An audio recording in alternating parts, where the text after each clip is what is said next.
Good afternoon, everybody. I'm Robin Kearney Frazier. I am the president of Guilds of Requiem.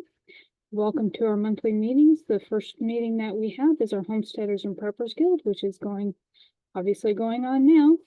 Later on, we have at 4 p.m. we have our Space Station Requiem meeting. At 5:30 is our executive board meeting. 6 p.m. is Requiem's Events of Texas, and 7 p.m. is our general meeting. All of these meetings are open to the public, and you're welcome to join us at any time.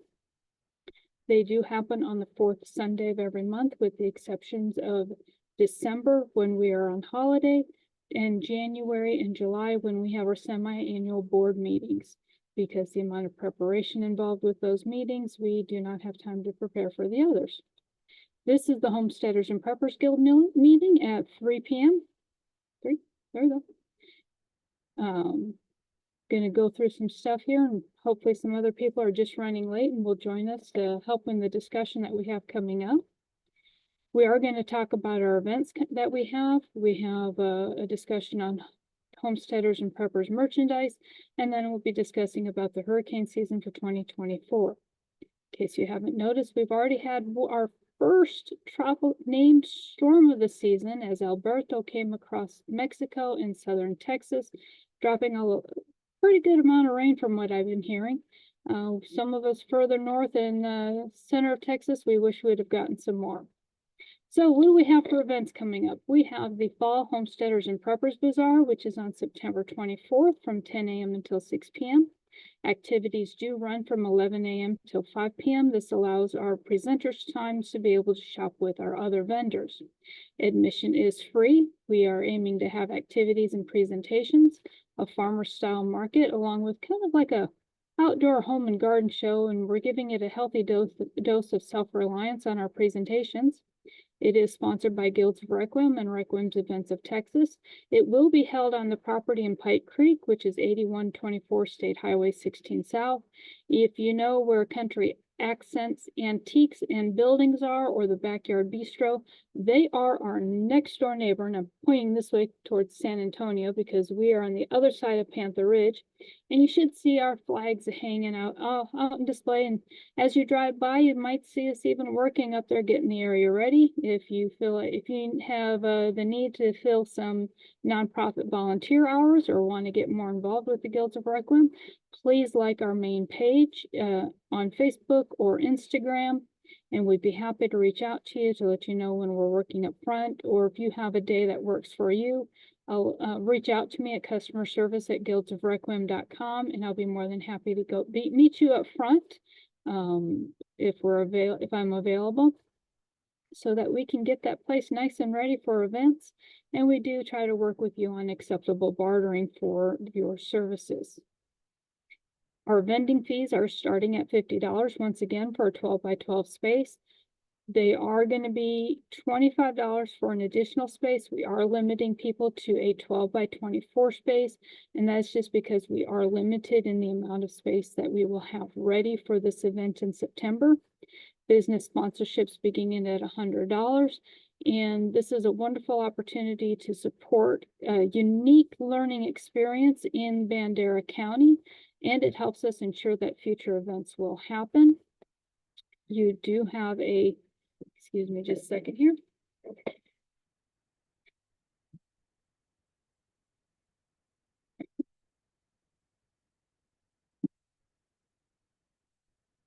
I had a ram-a-lam-a-ding-dong on a phone that I didn't have near me. We do work with you in providing extra promotions for your business or organization that you wish to have listed as a sponsor with the Guilds of Requiem. We do not need food trucks at this time. We will be having Little Monster snacks out there. They have ices, raspas, paletas, and they're going to bring their barbecue grill for hamburgers and hot dogs. The turnout for our events this last year, in spring, was about 100, and we had some kind of questionable weather leading up to it that we know a lot of people decided not to come out for it, which we totally get and understand. Our fall event is better attended. I believe our largest one that we had was about 200 people, 200 to 400 people came through the event. with 100 people that stayed for the presentations and went shopping between the presentations. So that's always a bonus, and why we have vendors. Also, vendors and sponsors, they pay the bills, they keep us going. If we do find that we're going to have more than 500 people, we will reach out and try to get a second food truck out here. Probably going to be New York Slice Pizza San Antonio. They had some really awesome cheese and pepperoni pizza at the Ren Fair. If you're a nonprofit looking for a fun way to fundraise, let us help. You do get a free 12 by 12 space. If you need more of a space, please ask. We do have some suggestions on fundraising activities that you can provide. That just makes it a little bit more interesting to come by. If you don't have any assistance with marketing and graphics, we'll be more than happy to help you. Speaking of which, we'd like to add a kids zone near our parents' den. And that was one of the fun ways that we were talking about that you can fundraise for your nonprofit. You can have small activities that are related to homesteading and prepping, or to the fall season, or just for fun. It's really inexpensive to set up, and you can charge anywhere from $5 to $10 depending on the complexity of it. And everyone knows with the understanding that it is to help your nonprofit meet your financial goals. We are in need of raffle items. These items help us fundraise for future events. In the past, we have had first aid kits. We've had a 3-day bug out bag. We had a $50 seed vault, hand crank radio generators, hand crank generator, and a few other things a lot of camping supplies. We've had a lot of camping supplies in the past. We do give you a value of sponsorship. So if you donate $100, then you do get a vending space for you to use for your business or organization of your choosing, or to just come out and have fun for the day. You know, learn something new that you may not have known before. We are hoping to have the items procured no later than the end of July, beginning of August. We'd like to get the opportunity to area businesses and to members to sell raffle tickets before the event so that we can have a greater turnout on the raffle sales. We do need volunteers. As I've already mentioned, we do need some prep work. We are willing to barter for help, even if it's just the ability to use the space for your own events. We do need help with event setup, and that is the day before on September 20th, in getting our canopies up so that we can help our presenters and our vendors get set up. Parking. We don't have the ability to let people pull up next to their vending space to be able to unload their vehicle. So we have to work with them and assisting them on getting their stuff to it. We do have 2 or 3 spaces available that are near the parking, but we already have 2 of them spoken for. So there's only a couple more that are in an area that is easily accessible from the parking area. We do need those who are going to assist with getting our vendor stuff to their spots. We do have our guest services pavilions. We are hoping to have our parents stand up, and we're hoping that we might be able to convince our volunteer fire department to come on out and fundraise for themselves, because volunteer fire departments do run on donations and sponsorships, but also to be able to give us that little extra sense of security, because we do have some people who are going to be showing us how to start fires. So if you can see where that's going, it would be very, we're going to reach out to them and try to work with them.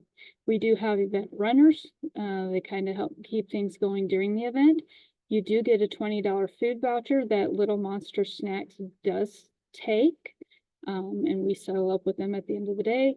All food vendors, pretty much all of our food vendors accept them, with the exception of the freeze-dried candies, and I have not heard back from our honey man yet to see if he is willing to accept the vouchers. Though I think, as sweet as that may be, and as good as his honey is, I don't know that's going to keep you very well fed during the event. Merchandise. Currently, we have one item up on our website for Homesteaders and Preppers Guild members. As you can see, it's a t-shirt on white. It is a print all over, so it does limit us on colors. This is basically the rough draft of what it looks like. If you have ideas of what other merchandise we can have to help support the Homesteaders and Preppers Guild, we are open to it. You can email customer service at guildsofrequiem.com.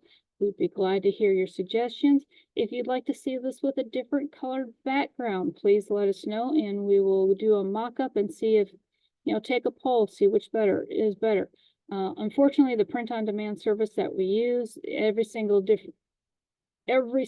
variation ends up being another item listed on our website. So if we have a white background and a green background and a brown background or a bright yellow or orange or whatever color people suggest, it ends up being a new listing. We are trying to work with Wix and our print-on-demand company to see if we can get those as a single listing with the different color options along with the different sizes. So we're waiting to hear back from them, and as soon as we can figure it out, then you'll see the changes on our website. Our shopping is found at the guildsofrequiem.com website address, and if you put a /shop, you will see it there. I do not have a category specific for homesteaders and preppers. Currently, it is under apparel. Once we get 2 or 3 or more items up there, then we will create another category specifically for the Homesteaders and Preppers Guild. We are trying to look at some drop ship companies. We have a goal of using US based suppliers. Now, if they get their thing, we're working with US based companies. Where they actually procure their products, we have no control over, but the company we are purchasing from is in the United States. We have also been looking at some that are in Canada so that we have a greater availability. The only drawback with the Canadian companies is the shipping's just a little bit more expensive, and unfortunately we don't have the means to offer free shipping for over certain dollar amounts. Unfortunately, that is a cost that we do have to pass on to the people who are making purchases, and we do have to look at our profit margins to ensure that we are generating revenue for the Guilds of Requiem. On to hurricane preparedness. There's a lot of, like I stated earlier, we have already had our first named storm of the season, which is Alberto, and it came into Mexico and southern Texas. I believe Corpus Christi got hit pretty hard with it too. I heard of some tornadoes happening down in Rockport, Aransas Pass area, Fulton. Yeah, they had a pretty tense day there. We saw some scattered rain bands, some pretty heavy, along with some pretty heavy winds. We were actually without power for a few hours after trees fell on our power lines from the wind. So while we didn't see the rain amounts that we were hoping for, we still did get a little bit factor of a storm coming through. We have been watching with interest. It looks as if the one from, give me a second here, and I'm gonna flip through here real quick to my weather bug.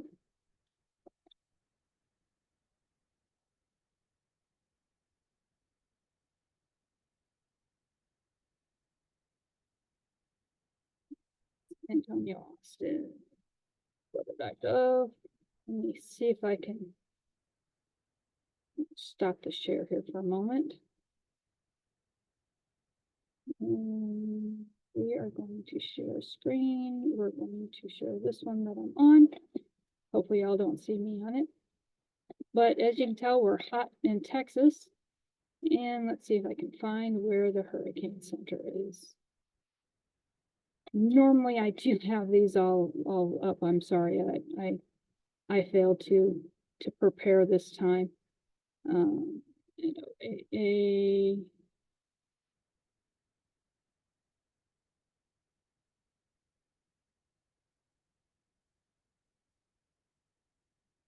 But I had it all set up. Sorry, I didn't.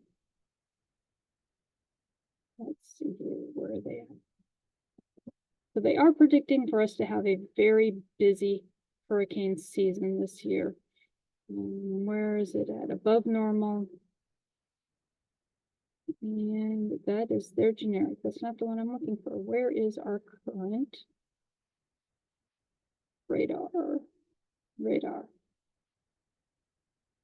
So as you can see, the storm from over Mexico kind of fizzled out into Mexico.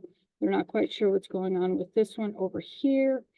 There's a lot of rain showers that have been happening up in the Midwest, but the ones that we worry about that are potential to hit South Texas or Central Texas or Texas altogether generally come over the Yucatan Peninsula and Campeche Bay. I think I said that right. I'm not sure. I'm not a native Texan, so give me a little bit here. But that's typically where we start keeping an eye where we are at in ensuring that, you know, hey, do we need to be ready? So it's one of the things you need to always be aware of is what is the weather happening or coming to happen with you. You do then have, you know, when severe weather watches have been issued or they're anticipating them to be issued, you have two options. You can either bunker down or bug out. The main thing that there are a couple things that you want to consider before bunkering down and bug out. Your own personal safety and the personal safety of your family members. Are you in somewhere that can withstand hurricane or severe weather strength weather? Obviously, we have no control over tornadoes, and if you're in a stick house, a wood-built construction house, probably not going to do very well versus a house that is made out of concrete or brick. The second thing that you need to consider is, do you have a means of transportation? So frequently we hear that when a hurricane 3, 4, 5 has hit some part of the United States, people are like, well, why didn't they evacuate? Why didn't they evacuate? They should have been evacuating. You know, sometimes you just can't. You have somebody who has medical needs that can't transport. I'm one of those people. I cannot travel more than 30, 40 minutes without severe amounts of pain and discomfort and causing more issues with my health. Maybe you don't have they don't have transportation at all. If they do have transportation, they have nowhere to go. So those are all things that we have to remember people are considering and have a little bit of compassion for their circumstances that prevented them from being able to bug out and they had to bunker down. Regardless if you bunker down or bug out, you should always have a bug out bag. You sometimes hear them referred to as Bob. In this bag should be food, 72 hours minimum. They can be the high protein, calorie dense bars. They can be dehydrated food. Freeze-dried food is light and easy to transport. Same way with dehydrated food. They do have meal packs or meals pretty much for MREs. Meals are ready to go. They can be a little bit heavy, but there are a lot of fantastic companies out there that do have dehydrated and freeze-dried foods as an option for easy transport out. Excuse me. You should also have with you medications. I'm on, you know, being disabled, I am on a lot of medications, so that is always a concern for us, is to make sure that I have sufficient amount of medications coming with us or here. Have a change of clothes in your bug out bag. A battery charging pack. They're about the same size as your cell phone. You can find them at the Walmart checkout or other big box store checkout. You can charge them and then you can use them to charge your phone. Fantastic things to have. Find somewhere where you can plug both in and recharge them both. You're doing great.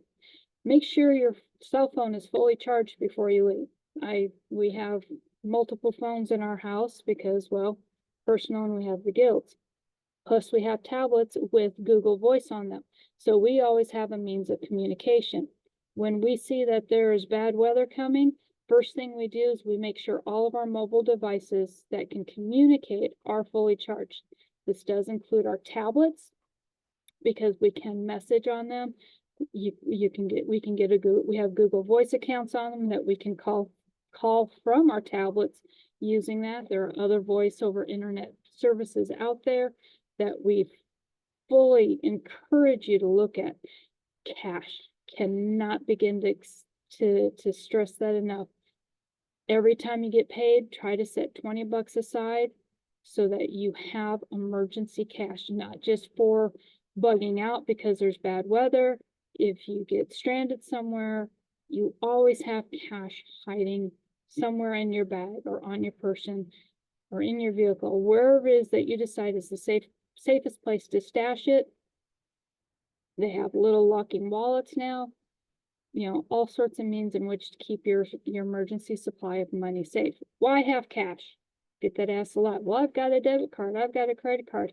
When there's bad weather and service is down, if you can't make a phone call, the credit card machines cannot connect to approve your purchase.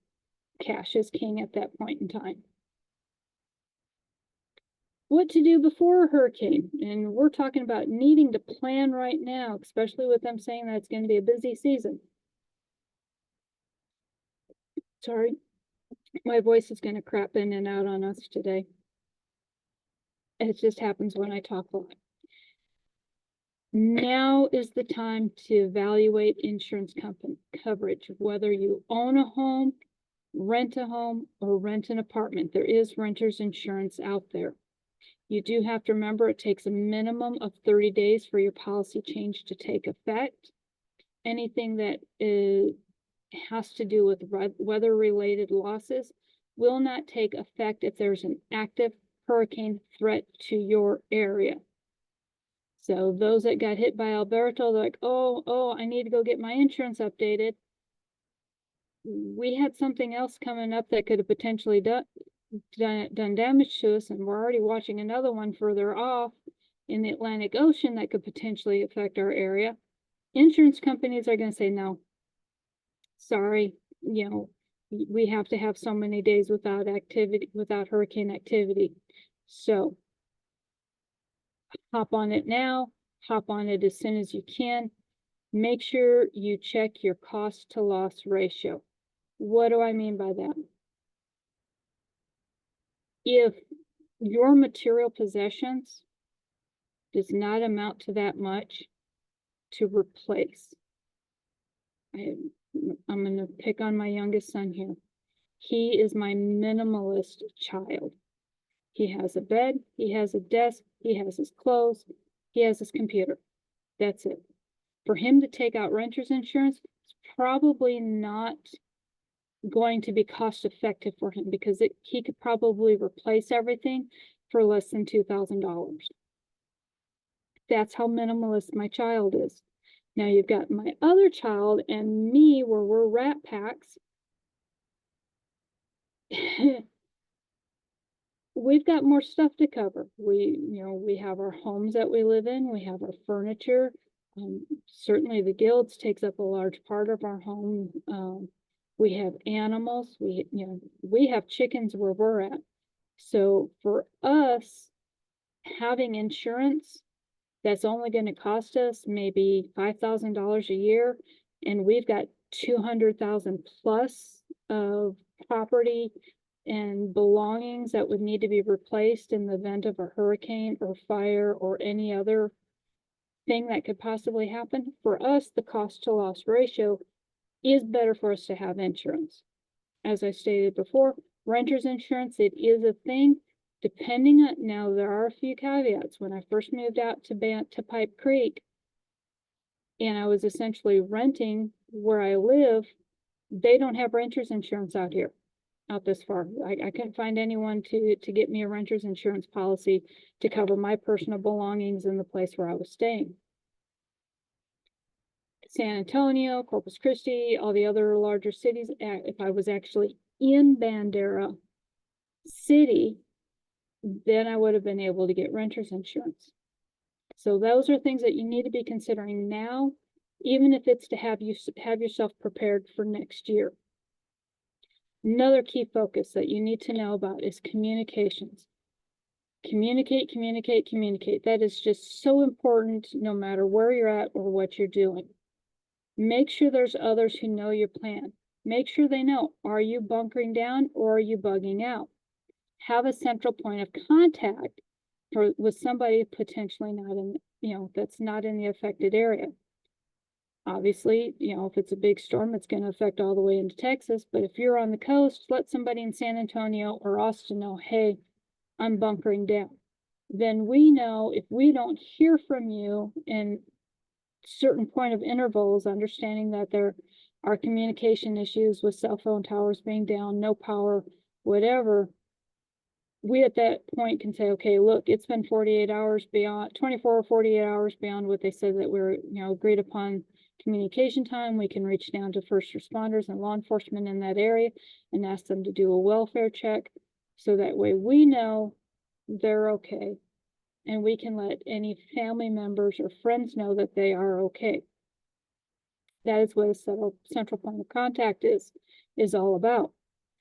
Homesteaders and preppers members, you can use us as a central point of contact. If you have no one else to turn to and say, hey, hurricane is coming, I have no family, all of my friends are here,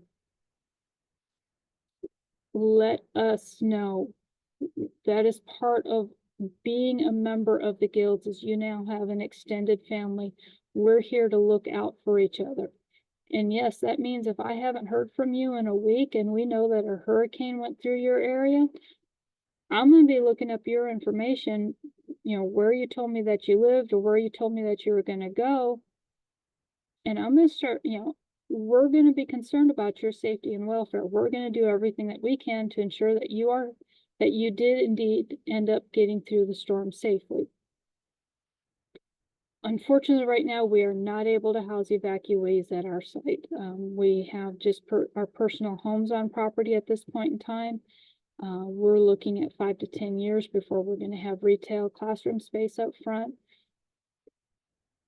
We know that we have heavy rain runoff off the highway. We're not going to let anybody camp out in our yard when there's heavy rains. That's just taking someone from a dangerous situation and putting them in another dangerous situation. We're not going to do that.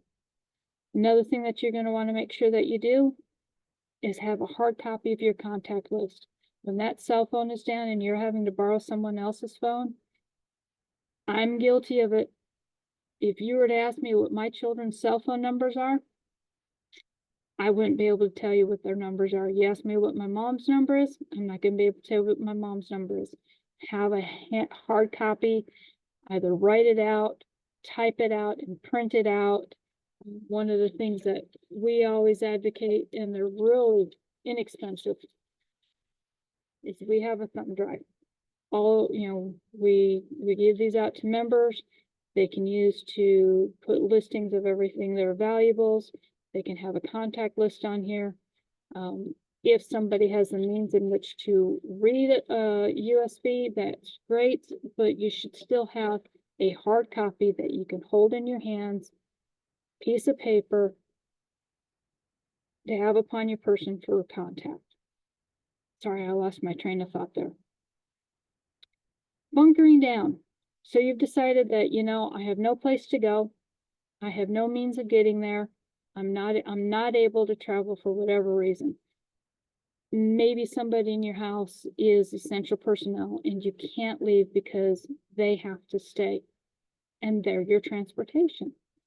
Like we said, there's many, many reasons on why people cannot leave an area that is to be affected with severe weather.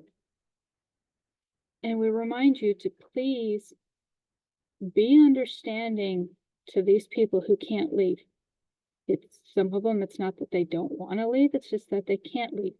Yeah, there's some people that just don't want to leave. So, for whatever reason you can't leave and you're bunkering down, these are our recommendations, and it's not too late to start getting yourself to this point, as this is just general good information to have as a prepper or as just anybody any day. And it takes just little steps, $10 to $20 a week that you can put towards food stores or whatever to get yourself to these points. We recommend a 2 to 3 months food supply. Canned foods are excellent. They can be up on a shelf. They can be good past their best by date, and that's what it is, a best by date. Doesn't mean it's gone bad. It just means that's, it's no longer at its fullest potential of being good. Make sure you have a can opener. I'm not going to get into the camping trip where we all got to look at unopened cans of food because we were 3 hours out from anywhere and had no can opener. We got real creative when we got hungry really fast. So make sure if you're using canned goods, there is a way for you to open them. Make sure you're storing foods that you would normally eat and that you're practicing FIFO. That's first in, first out. It is always practical to make sure that you are storing foods that you normally eat. One of the reasons is that, well, it's already part of your budget. It's what you're already eating. You're just buying one extra. Dietary concerns. If you suddenly you're under stress because of a severe situation and now you're going to change your food, your body's going to hate you in one of two ways, possibly even three. So always make sure that you're storing foods that you're going to eat. Finally, it comes to first in, first out. If it's foods you normally eat, you're constantly rotating through your food stacks by eating things that are the oldest on your shelf to the newest on your shelf. And just kind of like how stores rotate them through and bring the oldest stuff to the front and put the newest stuff to the back. That's what you should be doing with your private food storage. We also recommend 2 to 3 months of water. I know that can be challenging. Trust me, I get it. We're on a water well. And despite being on large property, it is very difficult for us to save water, rainwater catchment, everything that we can do to save water. You do need to remember to have 3 to 5 gallons per person, and and that is per day, not per week, per day. You need at least 2 gallons of drinking water per person. The other 1 to 3 gallons, 4 gallons, 5 gallons is for non-consumption. This is going to be your cleaning. This is going to be your showering, flushing your toilet is a big one. There's these bladder bags that you can put into your tub. They're like 10, 15, 20 bucks. Really awesome. And, you can get a little attachment on them so that you can siphon water out. They work fantastic. Fill them up. Makes it easier than having to worry about how clean is my tub. I know that's a big concern in some places. How clean is my tub and how not clean is it? And it's beyond your control as to why it's not clean. But you can use this bladder, fill it up with water. You now potentially have drinking water as well. Just depends on where you're at. We're on well water, high sulfur. Unfortunately, our water is not drinkable without a lot of filtrations to it. Miscellaneous needs. Make sure you have a 3-month supply of medications. This was something that we learned in 2020 with the COVID shutdown. We found that some of my medications had a 3 to 6 month backlog on production because factories were closed, shipping lines were disrupted. Pharmacy, once it got to the pharmacy, how many other people needed that prescription as well. We worked with my doctors, and you can go to your doctor at your next visit and say, hey, look, I know we're getting ready to refill my prescriptions. Can we move to a 90-day supply? I'd like to have it just in case. And most doctors are going to work with you. They're going to understand your need to have medications on hand in case of an emergency. Again, keep cash in reserve as your budget allows. Take $5, $10, $20 and set it aside somewhere safe. There's so many different ways that you can hide money in your home now. You have your good old-fashioned safe. You've got book safes. You've got, I've seen a statue that had a false bottom for putting money in it. Cookie cans. I mean, I could go through a whole list. Even to somebody had a Ziploc bag of money stuffed between their mattress and their box spring. How do I know all these places? I worked in law enforcement. There's some crazy places where we found illegal substances, and guess what? Some of those same places are where you can hide your money. So if I give off summary like, oh, hey, I never thought of that, pretty much guarantee that's because we found something there on a search. Other thing that you need to consider when bunkering down is fortifying your residence. Windows, if we tend to keep, when I lived on the coastal bend, We kept plywood in our shed to cover our windows. Yeah, duct taping them, all it does is make sure that it doesn't break into, one shatter out. Yeah, in my opinion, it's not effective. Historically, it's not effective. The windows will still break out. Having the windows covered is pretty much your best bet on making sure that you're staying safe in your residence. Doors, we recommend getting sandbags. There are water absorbent barriers, and as you can see down here, I have a link to Amazon that sells them. They sell them in 4-foot, 5-foot, and 10-foot lengths. Those, when the water hits them, they swell up like a baby diaper, and it prevents the water from coming through. We use it on one of our garages here where the water has now just taken a nice path straight into that garage. We put two or three rows of the 10-foot down, and we've got it covered. We haven't had any water in the garage when we have those down. You can also put them so that they go around your door, if you're able to, well, no, probably you're going to want to figure out how to get your door to be safe without blocking yourself in, because you always have that potential fire that you need to be able to get out. So do what you can to fortify your door and keep it safe.